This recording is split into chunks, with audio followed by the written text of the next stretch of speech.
내 주식은 도대체 언제쯤 떡상할 수 있는 건지, 이게 반토막이 날 정도의 주식은 아니거든요. 어떤 산업이 앞으로 좋을까? 누가 봐도 이제 성장성이 큰 산업이니까 발빠르게 돈이 움직이고 투자가 일어날 곳은 돈에 있어서만큼은 반드시 승리하는 습관을 만드는 필전 필승에 오신 것을 환영합니다. 오늘 그래서 두 분의 전문가, 좀 쉽고 재밌게 이야기해 주실 우리 전문가 두 분을 모셨습니다. 먼저 모신 분은요, 경제면 경제, 경영이면 경영, 그리고 인문학 유튜버에다가 디자이너까지 프로 엔잡러라고 말씀드릴 수 있을 것 같은데요. 부캐부자 명지대학교 박정호 특임 교수님 모셨습니다. 네, 반갑습니다. 안녕하세요.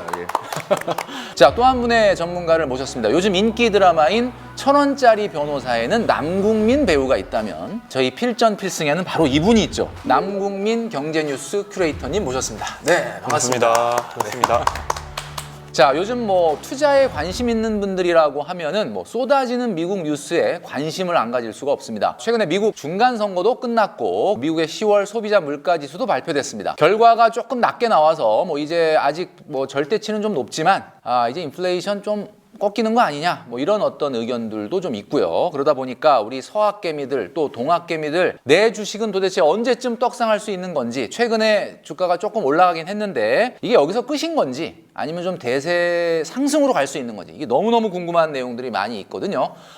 민주당이 이기던 공화당이 이기던 보통 우리 주식시장에서는 이 중간 선거가 끝나고 나면 계속 상승 랠리가 있었던 그런 과거의 역사가 있습니다. 아무래도 이제 정책이 어떤 불확실성이 있다가 중간 선거가 딱 끝나고 나면 뭔가 이 불확실성이 좀 해소가 되면서 주식시장이 좀 그 기대감에 오르는 게 아닌가라는 생각이 드는데요. 이 랠리가 반짝으로 끝날 거냐 아니면 좀 갈 거냐, 어떨 것 같습니까? 일단 중간 선거 끝난 것 자체는 굉장히 시장은 호재로 생각하고 있죠. 뭐 데이터로 보면 1950년대 이후에 중간 선거 끝난 1년 동안은 수익률이 평균적으로 15%였고 1년 동안? 네.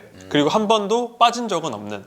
그래요? 그러니까 어쨌든 그 50년, 70년 가까이 쌓인 데이터가 있다 보니까 시장에서는 일단 중간 선거 끝나면 대체로 올랐다. 뭐 그런 이유에 대해서는 여러 얘기가 있어요. 뭐 대통령이 재선하려고 이제 또 뭐 풀어주는 것도 있다. 불확실성이 해소돼서다, 이런 얘기가 있는데 어쨌든 시장에서는 그렇게까지 강력한 규칙이 있었으니까 좀 좋아지지 않겠냐 하는 기대감이 있는 것 같고, 이번에 또 좀 재밌었던 게 원래는 공화당이 무조건 이긴다. 공화당이 이기면 시장에서 뭐 규제도 풀어주고 화석연료 공급도 늘리고 이런 기대를 했는데 지금 결과는 조금 애매하게 됐거든요. 이게 누가 이겼는지 누가 졌는지 애매한. 하원은 확실하게 공화당이 이겼죠. 네. 근데 이제 상원 같은 경우는 아직도 지금 이 녹화일 기준으로 확실한 결론은 안 네. 나온. 근데 지금 민주당이 50석을 이미 확보했고 부통령 캐스팅 보트가 있기 때문에 네. 상원은 민주당이 가져간 상황이 됐거든요. 예. 원래는 시장에서는 이것도 불확실성이 되기 때문에, 그러니까 기대했던 것보다는 다른 결과가 나온 거였는데도 오히려 근데 주가는 계속 가는 걸 보면 시장 자체가 일단 올라가고 싶다. 지금 기분 자체가 좀 긍정적으로 돌아가고 있는 거 맞는 것 같습니다. 그러니까 시장이 행복 회로를 돌리기 위한 여러 가지 소재를 찾는 중에 그냥 이런 기대감들이 좀 모이다 보니까 이게 좀 상승 쪽으로 조금 표출이 되는 것 같다라는 그런 말씀인 것 같습니다. 교수님 같은 경우에는 어떻게 보시나요? 참 특이해요. 저도 개인 투자하는 사람 입장으로서 기대감을 갖는 건 사실이죠. 저희같이 그냥 공부하는 사람 입장에서는 직접적인 사실 연관관계라든가 설명할 수 있는 변수들을 찾기가 사실은 쉽지는 않습니다. 그런데 이번에는 초반에 이제 기대했던 여러 변수들이 공화당이 아까 말씀하신 것처럼 승기를 잡으면서 그동안 증시에 발목을 잡았던 여러 가지 변수들, 특히 그중에 가장 중요한 것이 러시아와 우크라이나 전쟁에 대한 변화, 이거를 많이 꼽았거든요. 네. 그동안 공화당 내부에서는 왜 우리가 우크라이나에게 지속적으로 무기를 제공해 주면서 간접적인 전쟁을 수행하느냐라는 것에 대해서 의구심이 많았었어요. 그래서 그런 것들에 대한 어떤 가장 큰 변화, 이런 것들을 기대하면서 증시의 상승을 예견했었는데 실제로 공화당이 압승한 것도 아니고 지금 아까 말씀하신 것처럼 승패가 불분명한 상황이거든요. 네. 그럼에도 증시가 올라간다는 건, 증시에는 꼭 그런 게 있잖아요. 뭐 어떻게든 설명을 해보려고 하는 그 노력들이 있으나 네네. 그걸로는 막연하게 설명하기 좀 어려워 보이고요. 그래서 저는 오히려 중간 선거 때문에 타이밍이 그렇게 보이긴 했습니다만 사실 요 근처에 가장 큰 증시에 영향을 준 거는 선거랑 아주 비슷한 시점에 미국 연준의 그 기준금리 기조가 바뀐 게 오히려 더 큰 영향이 되지 않았을까 생각이 듭니다. 교수님 말씀은 때마침 중간 선거가 있어서 그렇게 보일 수도 있지만 예. 그 영향보다는 최근에 이제 그 10월 소비자 물가 지수가 예상보다 좀 많이 낮게 나왔어요. 7.7%. 물론 아직 절대치는 뭐 2% 목표에는 굉장히 많이 남아 있긴 하지만 시장이 기대했던 것보다 훨씬 좀 낮게 나오다 보니까 연준의 부의장도 금리 인상 속도에 대한 변화 뭐 이런 이야기를 좀 했었죠. 그죠? 하나만 더 첨언해드리면 오히려 자넷 앨런의 발언 때문에 파월 의장의 그 말에 중요한 포인트들이 좀 들어가 있었다고 생각을 해요. 자넷 앨런 재무장관이 최근 계속 줄기차게 얘기했던 게 금융시장의 스트레스가 어마어마하다라는 얘기를 계속 했었습니다. 네. 그게 무슨 얘기냐면 그 미국에서 국채가 발행이 잘 안 되는 거예요. 그러니까 중앙은행은 물가를 잡는 숙제를 해야 되고 미국의 재무장관은 말 그대로 나라 살림을 꾸려가야 되는데 나라 살림을 꾸려가는데 중요한 종잣돈은 세금하고 국채 발행이거든요. 근데 지금 전 세계적으로 미국 국채가 어떤 상황이냐면 미국 국채를 살려면 달러를 가지고 사야 되는데 달러가 너무 강달러인 거예요. 우리뿐만 아니라 전 세계 전반적으로. 그러다 보니까 국채 발행이 원활하게 안 되는 거죠. 그러니까 한마디로 미국의 국채를 사기 위해서 달러를 바꿀 때 너무 많은 비용을 들이고 나서 사야 그렇죠. 되는 거네요. 그러면 이제 그 달러 가치가 계속 유지된다라고 하면 당연히 사겠지만 거기에 대해서 어마어마한 퀘스천 마크가 있거든요. 그래서 그런 상황에서 자넷 앨런이 계속 어떻게 보면 이게 부담된다라는 시그널을 계속 줬는데 파웰이 그래서 선택을 한 게 내가 속도는 늦출게. 그러니까 매번 올리는 금리를 3단계가 아니라 2단계든 이렇게 완화해 줄 텐데 대신 목표 금리는 내가 더 올릴 거야 라고 해서 4% 중반대에서 5%까지 올렸거든요. 그래서 본인도 그 물가는 잡아야 되는 숙제를 하기 위해서는 어떤 대안이 필요했는데 그걸로 선택한 것은 목표 금리는 더 올리고 대신 금융 부분에서는 사실 목표 금리보다 속도가 더 무서운 영향을 주는데 속도는 내가 대신 좀 완화하겠다. 그것 때문에 지금 전 세계적으로 조금 약간 증시도 좀 좋아지는 게 아닌가. 저는 그렇게 보고 있어요. 저 이걸 보면서 직장인들이 월급날 되면 그냥 기분 좋잖아요. 그렇죠. 근데 그러다 보면 맨날 가는 길도 이뻐 보이고 오늘 탄 사람들도 친절해 보이고 이렇게 보이거든요. 그것처럼 사실 중요한 문제는 말씀하신 그런 금리 기조 분위기가 바뀐 건데 근데 그게 바뀌고 나니까 그냥 기분이 좋으니까 요즘엔 중간 선거가 공화당이 생각보다 부진해도 그래도 뭐 괜찮을 거야 이런 식으로 다 좋게 해석하는 분위기로 좀 바뀌고 있는 느낌이 있습니다. 최근에 이제 이런 분위기 때문에 주식시장이 뭐 국내나 미국이나 좀 많이 올랐습니다. 그래서 연말에 정말 우리가 기대하는 어떤 상승 랠리로 갈 정도로 에너지가 있는 건지 아니면 연말 랠리까지 기대할 수 있는 상황은 아닌 거라고 보시나요? 어떠세요, 우리? 그러니까 중요한 거는 랠리를 어떤 규모, 뭐 어떤 기간, 어떤 높이로 볼 거냐 문제이긴 한데 요즘 장의 가장 큰 특징은 변동성이 엄청 크다는 거거든요. 그러니까 빠질 때 너무 많이 빠지고 오를 때 너무 많이 오른다는 건데 이 특성을 생각한다면 일단 단기적으로 생각보다 높이 올라가는 건 충분히 가능한 분위기인 것 같아요. 뭐 이번에 CPI가 좀 낮게 나오니까 뭐 나스닥이 하루에 7%가 오르는 근데 그게 어쩜 말하면 변동성이기 때문에 단기적으로 바짝 올라가는 건 충분히 가능한데 또 어떻게 될지 모르는 거기 때문에 장기적으로 이제 좀 바닥을 다졌다라고 하는 거는 진짜 조심스러운 상황이 아닌가 싶습니다. 자, 그렇다면 이 시그널이 어느 정도나 더 있을 것이냐, 그리고 인플레이션 진짜 이번에 꺾이는 거 맞냐? 일단 이거 자체가 굉장히 큰 엄청난 호재여서 지금 분위기를 만들었고 또 중요한 거는 그 사이에 또 발표된 게 생산자 물가지수도 발표가 됐는데 이것도 기대보다 약간 낮게 나왔거든요. 낮게 나왔죠. 근데 보통은 생산자 물가지수가 먼저 빠지면 그게 이제 뒤에 이제 소비자 물가에 영향을 미친다고 하기 때문에 시차를 두고. 그렇죠. 생산자가 좀 싸게 만들면 당연히 팔 때도 싸게 팔 테니까 그렇기 때문에 이게 그냥 한 번 잘못 나온 신호가 아니라 뭔가 좀 빠지는 기미가 있는 것 같다라는 확신을 더 주긴 했죠. 그러다 보니까 좀 기대감이 확실히 커지는 상황이고 좀 요인별로 분석해 보면은 그 이제 7.7% 나왔을 때 이제 여러 가지 요인을 봤을 때 그 자동차 값이 좀 빠졌어요. 중고차 값이 좀 빠졌거든요. 전월 대비 좀 빠졌어요. 네. 근데 원래 이 엄청난 인플레이션 사태 중에 원인 중에 하나를 차로 뽑는 사람이 많았습니다. 국내에서 차 사보신 분들은 뭐 제 주변에는 차 시켰는데 뭐 2년 있다 온다더라 이런 분들도 계시더라고요. 몇몇 전기차는 오히려 중고차가 새 차보다 비싼 경우도 있고 했거든요. 그래서 이걸 카플레이션이다 이런 얘기까지 했는데 카플레이션. 일단 중고차 가격이 조금 빠졌고 그 말은 차 공급이 늘었거나 또 그리고 공급망이 조금 열리고 있나 보다 하다 보니까 이게 그냥 한 번 나온 건 아니구나 해서 좀 기대감이 있긴 한 것 같아요. 근데 약간 좀 또 걱정되는 부분은 지금 다들 기대하는 거는 이게 쫙 내려와가지고 2%로 내년에 딱 꼬리내가지고 이제 다시 행복했던 옛날로 돌아가는 건데 또 근데 많은 경제학자들이 이제 옛날 데이터 막 찾아보고 하면은 우리는 인플레이션이 어쨌든 낯선 세대잖아요. 네. 근데 옛날에는 이런 고인플레이션을 보면 최소 몇 년간은 쭉 가면서 정말 서서히 내려갔다고 하거든요. 그렇기 때문에 이게 생각보다 장기화될 위험은 있지만 일단은 기분 좋은 뉴스다. 시장도 그래서 좋아하는 것 같다. 이렇게 네. 생각합니다. 현실적으로 인플레이션 2%라는 게 현실 가능한 겁니까? 어떻게? 사실 예전에는 2%를 거의 줄기차게 유지해왔던 적도 있습니다. 우리나라 같은 경우는 한국은행에서 한때는 코로나19 터지기 전까지만 하더라도요, 목표 물가 상승률 2%를 달성을 못했어요. 맨날 1.몇 프로만, 1%만, 오히려 네. 너무 물가 상승률이 낮아서 오히려 한국은행에 지적을 했던 적도 있고, 한국은행 유튜브 채널에 보면 제가 총재님께 직접 물어봤어요. 아니 왜 2%를 못 맞추십니까? 이거 제대로 일하시는 거 맞아요라고 지적을 할 정도로 이런 적이 있었는데, 이 저물가 기조가 원래 만연했었거든요. 근데 지금은 이게 2%가 뭐예요? 지금 7%가 넘는 상황이고 유럽은 10%가 넘고 중남미 국가도 거의 20%에 육박합니다. 그래서 이런 고공 물가 상승을 잡는 데는 아까 말씀하신 것처럼 상당한 시간이 걸려요. 그리고 이것을 시간을 뒀었을 때는 오히려 물가 상승률이 기본적인 조닝이 상당히 높은 수준에서 만연될 가능성이 많아요. 왜냐하면 매년 물가 상승률을 반영해서 결정하는 게 너무 많거든요. 예를 들어서 대표적으로 인건비죠.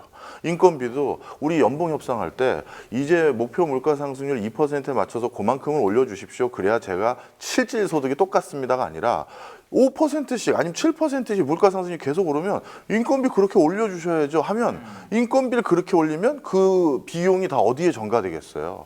제품과 서비스 가격에 또 전가되거든요. 그러다 보니까 파월은 이제 어떻게든 고강도의 금리 기조를 통해서 물가를 먼저 잡으려고 시도를 했던 것이고요. 그런 걸 통해서 원래 그 모든 국가에서 법으로 명시되어 있는 목표 물가 상승률 2%까지 다시 돌아가는 걸 아마 그 목표 자체를 흔들림은 없을 겁니다. 이 통화 정책이 결국은 어떻게 가느냐가 이 투자자들한테는 굉장히 관심이 있는데, 어쨌든 지금 내년 1분기까지 FOMC가 몇 번 남아 있느냐? 12월 하고 그 다음에 2월, 3월. 이렇게 3번 남아있단 말이에요. 그럼 몇 %씩 미국은 갈 걸로 우리 큐레이터님이 예상을 하십니까? 일단 파월이 예고를 했죠. 앞으로는 좀 천천히 올리겠다. 그렇기 때문에 좀 추가적으로 자이언트 스텝을 또 할 가능성은 뭐 갑자기 데이터가 튀지 않는 이상은 당장은 많아 보이지 않고 0.5, 0.5, 0.5 12월은 확실히 그렇죠. 1.5 가능성이 높죠. 0.5가 될 확률이 높고. 그리고 파월은 아마 이게 중앙은행이 가장 원하는 건 내가 올리지 않고도 올린다는 것만으로도 내려가서 안 올리게 되는 결과를 가장 바라거든요. 그러니까 그걸 옛날에 경제위기, 금융위기 때도 연준 의장이 바주카포를 어깨에 걸었다 이랬거든요. 바주카포를 쏘진 않고 예를 들면 통화정책 큰 거 할 때. 그렇기 때문에 파월은 일단은 0.5 이번에 올리고 앞으로도 0.5를 올린다는 식으로 이제 엄포를 주겠죠. 근데 이제 분위기가 또 어떻게 바뀌면 이제 잘 되면 베이비 스텝으로 갈 것이고 안 되면 또 빅 스텝. 이번 선거 결과를 가지고 울고 웃는 업종이 있을 거다라고 하면 어떤 게 있을까요? 그러니까 뭐 민주당은 뭐 신재생 에너지나 뭐 전기차 뭐 약간 이런 쪽이 호재로 받아들일 수 있는 거고, 공화당 같은 경우는 뭐 빅테크 기업이나 화석연료 뭐 이런 쪽이었는데, 이번 결과를 좀 일단 분석을 해보면 원래는 공화당이 상하원을 다 가져가게 되면 물론 대통령이 거부권이 있지만 공화당에서 어쨌든 자기들이 하고 싶은 법을 하면 매번 다 거부하는 건 정치적 부담이 있기 때문에 좀 방향이 바뀔 거다라고 예상을 했는데 지금은 의회 권력 자체가 상하원이 분리가 돼버렸기 때문에 이 상황에선 공화당이 하고 싶은 것도 못하고 민주당이 새로 하고 싶은 것도 못하게 되면 민주당이 기존에 하던 것들만 쭉 갈 가능성이 높거든요. 현상 유지로 갈 가능성이 그렇죠. 높다. 왜냐하면 바이든 정부는 중간선거 전에 뭐 IRA법도 있고 자기들이 하고 싶은 법을 최대한 통과를 시켜놨잖아요. 선거 전에. 그렇기 때문에 지금 상황에서는 기존의 바이든이 쌓아놨던 화살들이 그냥 그 궤적대로 날아가겠구나 정도를 예상하는 게 가장 안정적인 예상이 아닐까 싶어요. 새로 뭔가 큰일이 벌어지기에는 구도가 굉장히 분리돼 있다. 그 전기에 좀 수혜를 받던 종목들이 좀 그대로 그 방향을 유지하지 않을까 보는 방향이 있는 것 같습니다. 네. 지금 말씀해 주신 거 보면 어느 한쪽이 또 원사이드하게 이기는 것은 아니다 보니까 현상에서 유지되는 분위기가 좀 될 가능성이 높다. 뭐 이런 말씀을 해주셨는데 교수님이 보시기엔 어떻습니까? 예, 저도 같은 의견입니다. 사실 한번 법안으로 만들어진 것을 뒤엎는다는 건 정말 쉽지가 않아요. 일단 법안으로 통과하는 법들이거든요. 인플레 감축법이라는 것도. 그렇기 때문에 대가를 치르고 바로 원점으로 돌리기는 쉽지는 않아서 민주당이 진행하는 현상 유지가 계속될 것으로 보여지고요. 네. 그러다 보니까 지금 전 세계적으로 의외로 발빠르게 움직이는 나라와 펀드가 의외로 다른 다른 데 있습니다. 중동이에요. 네. 중동. 네, 중동은 거의 자국의 매출의 뭐 7, 80%를 석유 때문에 그렇죠. 거두고 있는 나라들이 대부분인데 미국이라는 전 세계에서 가장 큰 소비 시장과 아니면 전 세계 기조를 결정하는 국가에서 탈석유화, 석탄, 네, 뭐 이런 것들을 주장하다 보니까 야, 우리들이 앞으로 계속 먹고 살 게 이제 근절돼 가고 있구나라는 강박이 더 심해졌어요. 바로 이런 과정에서 사우디, 그다음에 아랍에미레이트, 뭐 카타르 이런 어마어마한 오일 펀드들이 자신들의 미래 먹거리를 새로이 구축하기 위해서 석유가 아닌 걸로 지금 어마어마한 투자를 시작했습니다. 그래서 뭐 사우디 같은 경우는 뭐 제가 그 조감도 봤을 때는 이게 뭐 2100년도 도시 정도 되는 사이버펑크 같은 SF 영화에 나올 것 같은 진짜로 그런. 될지 모르겠어요. 진짜 이런 거를 막 하질 않나. 두바이 같은 경우도 이 사우디랑 어떻게 보면 경쟁 관계거든요. 그러다 보니까 쟤네가 저거 해? 그럼 우리도 이거 해야지 하면서 어마어마한 또 스마트 시티랑 뭐 또 하이퍼루프 등 또 이걸 추진하고 있고 이번에 카타르 역시도 240조 원을 쏟아부어서 그 월드컵 경기하는 과정에서 카타르가 두바이 못지 않다라는 걸 전 세계에 보여주겠다는 거예요. 그래서 제 소견으로는 이렇게 신재생 에너지라든가 뭐 이런 것들이 더 깃발이 꽂혀지면서 발빠르게 돈이 움직이고 투자가 일어날 곳은 중동이다. 그래서 저는 중동 특수와 관련된 주도주들을 더 관심 있어야 둬야 된다 이렇게 생각합니다. 요즘에 한국 K 게임이 부진을 겪고 있는데요. 네. 재밌는 건 이 오일머니들이 한국 게임사들을 엄청나게 사고 있어요. 왜냐면 자기들이 못하는 거잖아요. 그러니까 자기들 땅을 파서 석유 뽑는 건 자신 있는데 게임은 지금 부진을 겪어도 누가 봐도 이제 성장성이 큰 산업이니까 우리나라 얘기만 해도 알 수 있는 게임사들 상당수가 오일머니가 1대 주주, 2대 주주인 경우가 많거든요. 그렇기 때문에 우리나라에서도 이런 수혜받는 업종들을 한번 생각해 볼 만한 것 같아요. 그러니까 가서 돈을 버는 것도 있는데 옛날에는 요즘에는 투자받는 수혜 종목들도 찾아보는 게 좋을 것 같긴 합니다. 네. 중동의 이 오일머니가 투자되는 곳 그런 곳들에 관심을 좀 가질 필요가 있다라는 말씀이었고요. 아까 이제 박정호 교수님 얘기해 주시는 부분 중에 최근에 그 대통령이 그 한미 정상회담을 했지 않습니까? 예, 거기서 인플레이션 감축법에 대해서 한국에 대한 그 뭐 유예라든지 뭐 이런 것들에 대한 이야기가 오고 갔는데 일단 바이든 대통령이 한국이 미국 경제에 기여하는 측면을 고려해서 추진해야 된다 이렇게 이야기를 했단 말이에요. 그 유예에 있어서 한국이 약간 좀 어떤 특혜를 받거나 하는 부분이 생기는 거 아니냐. 또 이런 행복회로와 기대감을 갖는 분들이 있는데 교수님 보시기엔 어떻습니까? 실질적으로 뭐 어느 정도 가능성이 있는지 저도 뭐 정치 전문가는 아닙니다만 그 현대자동차가 투자를 하기로 했던 해당 주의 주 상원 의원과 하원 의원이 적극적으로 바이든에게 지금 뭐랄까요 클레임을 걸어둔 상태예요. 우리는 이렇게 투자를 하기로 했던 회사고 그러면 미국에 이미 투자를 한 거를 기정사실로 해서 여기까지 포함시켜야 되는 거 아니냐. 자칫 또 투자가 철회될까 봐 지금 그쪽 공장 지역구 짓고 있는데. 맞습니다. 지역구 의원들은 이제 그렇게 얘기를 할 수 있는 상황이죠. 바로 그렇게 우리나라뿐만 아니라 미국 내부에서도 이거에 대해서 불편부당한 일이다라는 의견을 지금 제시하고 있는 상황이라서 저도 행복회로를 좀 돌리고 있습니다만 예, 뭐 이게 법안으로 한번 진행된 것은 돌리기가 여간 어려운 게 아니거든요. 예. 차가 떠나기 전에 얘기를 해야지 차가 떠나고 난 다음에는 말씀하신 지역구 의원들은 당연히 이걸 챙겨야 되는 건데 그리고 미국은 우리나라보다도 훨씬 그 법 만들어진 과정도 굉장히 절차 길기 때문에 그리고 가장 중요한 거는 한국에서는 중간선거 그 다음 중요한 건 IRA 얘기가 나오거든요. 사실 미국은 IRA 개정안은 별로 관심이 없습니다. 그렇기 때문에 이게 되더라도 우선순위가 굉장히 뒤에 가 있기 때문에 그거는 좀 현실 인식을 조금 조정할 필요가 있긴 한 것 같아요. 그렇다고 하더라도 이런 노력을 멈추면 안 되겠죠. 그렇죠. 계속해서 이야기를 해서 정말 조금이라도 양보를 받아내야만 우리 국익에 도움이 되지 않겠는가라는 생각을 합니다. 그러면은 지금 그냥 우리가 생각할 때는 그동안의 주가가 워낙 빠졌다라는 걸 감안한다 그러면 이제는 이 통화 정책에 대해서 어차피 금리는 굉장히 올릴 거라는 건 시장이 이미 이제 악재로 받아들인 상태다 보니까 연말과 연초까지 굉장히 좋은 분위기가 될 수도 있겠다라는 생각을 시장에서 할 수 있는데 어떻게 교수님 보시기에는 이것도 또 기대인가요? 저도 뭐 하도 요즘 실망을 많이 해서 저도. 근데 이번에는 솔직히 제가 오히려 연말 랠리를 크게는 기대를 안 하는 이유입니다. 좀 설명을 드리면요. 종합주가지수가 오른 궁극적인 요인이 뭔지를 좀 살펴볼 필요가 있어요.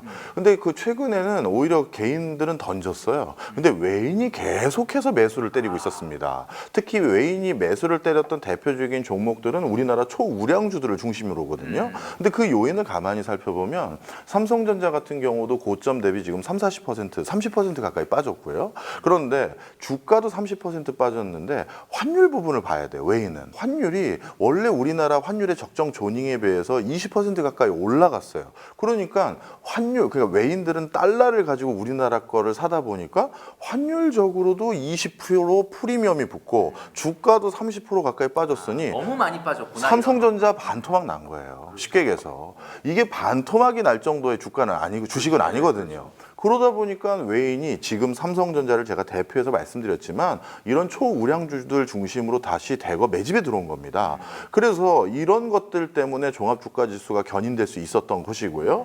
그리고 외인들 같은 경우는 이런 불확실성의 시대에선 뭐라고 할까요? 흔히 중소형주는 원래도 관심 없지만 특히 더 관심 없어져요. 그래서 대형주 중심으로 종합주가지수가 지금 끌어올라온 건데 그런데 지금 다시 환율이 안정됐거든요. 그럼 외인들이 추가적으로 살 수 있는 요인 하나가 제거된 거예요. 그러니까 우리나라 종합주가지수를 설명할 때 우리 개개인들의 주머니보다 훨씬 더 큰 주머니, 외인들의 시각으로 이 시각을 보셔야 돼요. 종합주가지수라는 걸. 근데 외인들은 환율 다시 낮아졌네? 그럼 매력도가 떨어진 거죠. 그만큼 환차익을 보고 들어왔던 것들이 이제는 뭐 사실 어느 정도 자기네들이 환차익을 받기 때문에 환율이 막 여기서 굉장히 더 막 가파르게 떨어지지 않는 한은 연말에 랠리를 크게 기대하기는 좀 어렵다라는 의견을 교수님께서 얘기해 주셨는데 최근에 그 시진핑 주석이 3연임을 하면서 중화권에 들어갔던 그 투자 자금들이 좀 빠져나오는 뭐 일명 우리가 차이나런이라는 말을 요즘 많이 하던데 이 자금이 코스피로 몰려오게 된다 그러면 좀 추가적인 상승이 더 있을 수 있는 거 아니냐 또 이렇게 또 기대를 하는 분들이 많이 있거든요. 어떻게 보십니까 우리? 일단 그 수혜를 보긴 봤다고 보는 게 맞겠죠. 이미 봤다고 보는 게 맞는 게 지금 미국 같은 경우는 특히 연기금이 굉장히 많이 발달돼 있기 때문에 이게 국가 지역별 지수로 투자하는 경우가 굉장히 많거든요. 어떤 원칙에 따라서 딱 투자하는 경우가 많은데 대형주 투자가 많은 것도 그냥 한국 지수의 가장 큰 비중들을 차지하니까 이제 기계적으로 매집할 가능성이 높은데 미국에서는 예를 들면 원래 이머징 마켓에 투자하는 비율이 예를 들면 20%가 있었다면 요즘에는 많이 쓰는 게 이머징 EX 차이나 지수라는 걸 있어요. 그러니까 이머징에서 중국이 비중이 너무 커지니까 점점 그냥 중국 지수화 돼가니까 이거를 중국을 빼고 만든 지수가 원래 있는데 점점 여기로 가는 거예요. 중국 너무 위험해서 떨어지는 위험 이런 게 아니라 어느 날 갑자기 기업이 사라질 가능성도 있고 예를 들면은 갑자기 외환 유출 뭐 금지 뭐 이런 식의 리스크가 있을 수 있으니까 아예 지수를 차이나가 없는 이머징 차이나를 지수로 제외한 이머징. 네 그렇게 되면은 차이나가 30~40%를 차지하기 때문에 한국 같은 경우 굉장히 기계적으로 들어오는 거죠. 뭐 우리가 뭔가 잘했다기보다는 기계적으로 들어온 면이 있는 건데 그래서 아마 지금 그 환율이 며칠 사이에 100원 넘게 빠진 게 쉽게 말해 그들의 조정으로 인해서 먹을 걸 다 먹었다 이미 그들이. 그런데 그러면 추가적으로 이게 장기적으로 중국이 계속 저러면 도움이 될 거냐 하면은 가장 큰 문제가 사실 한국은 우리가 맨날 미국 증시 뉴스만 보지만 가장 큰 영향을 미치는 건 사실 중국이거든요. 우리나라 주가 지수랑 가장 큰 관련이 있는 건 오히려 중국 경제이기 때문에 중국이 계속 저렇게 문을 닫고 약간 1인 독재 체제에서 비효율적으로 가게 되면 장기적으로 우리 경제에도 안 좋고 증시에도 좋지는 않은 것 같다. 그래서 좀 굉장히 이건 좀 아쉬운 부분인 것 같아요. 그러니까 결국 외국인이 우리나라에 달러를 가지고 들어와서 투자를 할 때 좀 전에 얘기해 주셨던 거는 오히려 실적 부분은 중국 경기가 좀 좋아져야 우리나라 기업들도 좀 햇볕이 좀 들어오는데 지금 현재 상황에 주가를 밀어올린 거는 뭐 당장의 실적 개선이나 이런 거보다는 환율의 차이에 의한 그 자금 흐름에 의해서 밀고 올라온 거기 때문에 그거의 차이를 좀 잘 보실 필요가 있을 것 같다라는 말씀을 해주신 것 같아요. 최근에 그 저희가 한번 다뤘던 적도 있는데 레고랜드 사태 관련해서 우리나라 채권 시장 굉장히 좀 흔들렸었던 적이 있었죠. 거기에 또 기름을 부었던 것이 뭐냐면 흥국생명 5억 달러 규모의 해외 신종 자본증권에 대한 콜옵션 즉 조기 상환 행사를 연기한다. 이렇게 했다가 굉장히 어떻게 보면은 좀 혼란이 있었습니다. 그러다가 이제 뭐 예정대로 하기로 했다. 이렇게 이제 또 발표를 했는데 이 파장이 또 이 자금 시장, 이 채권 시장에 또 영향이 사실 없지 않단 말이에요. 이번에 이런 상황을 보면서 우리 투자자들이 어떤 걸 좀 생각을 해야 될까요? 사실 이 부분은 이런 시장은 이제 말씀하신 외국인의 그 큰 눈으로 봐야 되는. 왜냐면은 이번 사건은 일단 7천억 원 규모의 외화채였거든요. 그러니까 외국에서 외화로 발행한 채권이기 때문에 주로 이제 큰 외국 기관들이 샀을 거예요. 근데 이번 사태는 말하자면 신용자본증권이라는 게 뭐 거의 만기가 없는 거에 가깝지만 통상 항상 5년에 해주는 걸 그걸 갑자기 안 해준다고 한 거잖아요. 그러니까 이게 틀린 말은 아닌 거예요. 그러니까 그럴 권리는 있는데 이게 근데 그렇다 다시 해주기로 했잖아요. 그러니까 가능한 피하고 싶은 선택이었죠. 정말 자금 사정이 어려우니까 한 건데 이게 외국인들의 소문이 나잖아요. 코리아 펀드, 코리아 채권인데 이게 외국에 나갈 때 한국 채권이잖아요.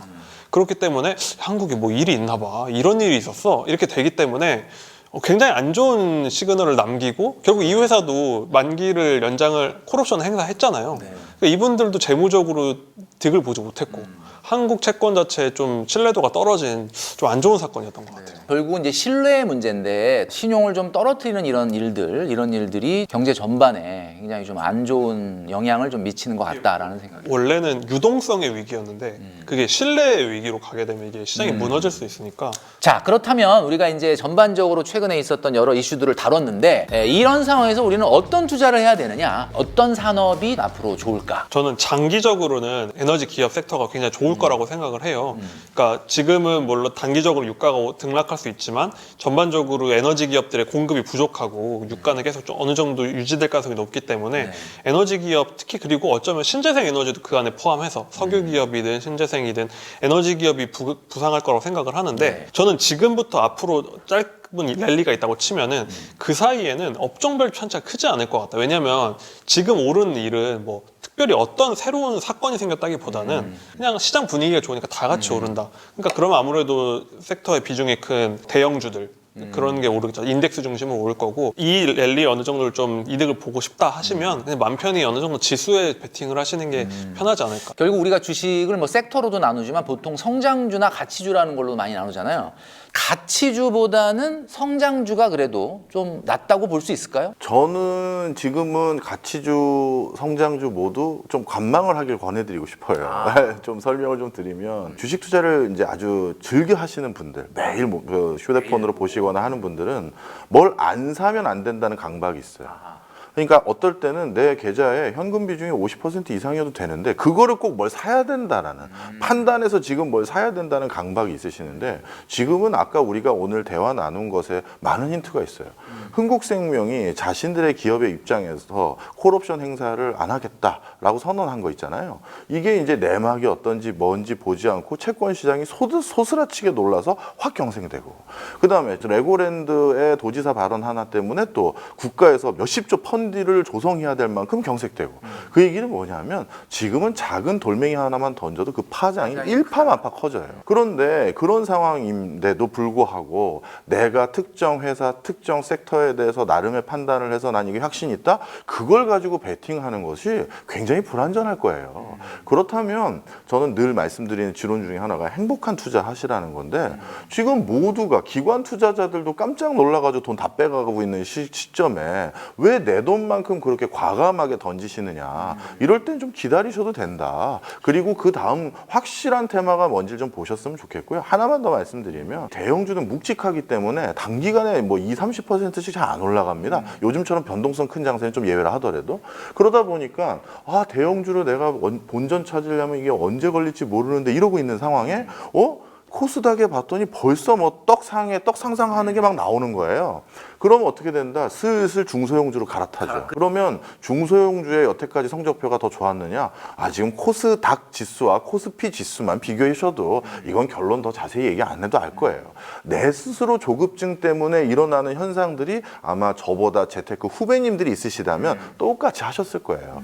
저도 그런 깨짐으로 인해서 성찰한 건데 이럴 때 무조건 뭐가 빨리 옆에서 오른다고 그거에 대해서 더 좋은 호재다 생각하는 습관 버리시고 기관 투자 투자자들도 지금 돈 빼고 돈 안 빌려주고 있는 상황에서 너무 무리하게 베팅하지 말고 기다리셔라. 예, 저는 그러고 많습니다. 저번 방송에서 네네. 마음 편하게 하시라는 얘기를 했는데 그렇죠. 그때 우리 뉴스캐리터님이 말씀해 주셨던 명언이 있지 않습니까? 스트레스도 비용이다.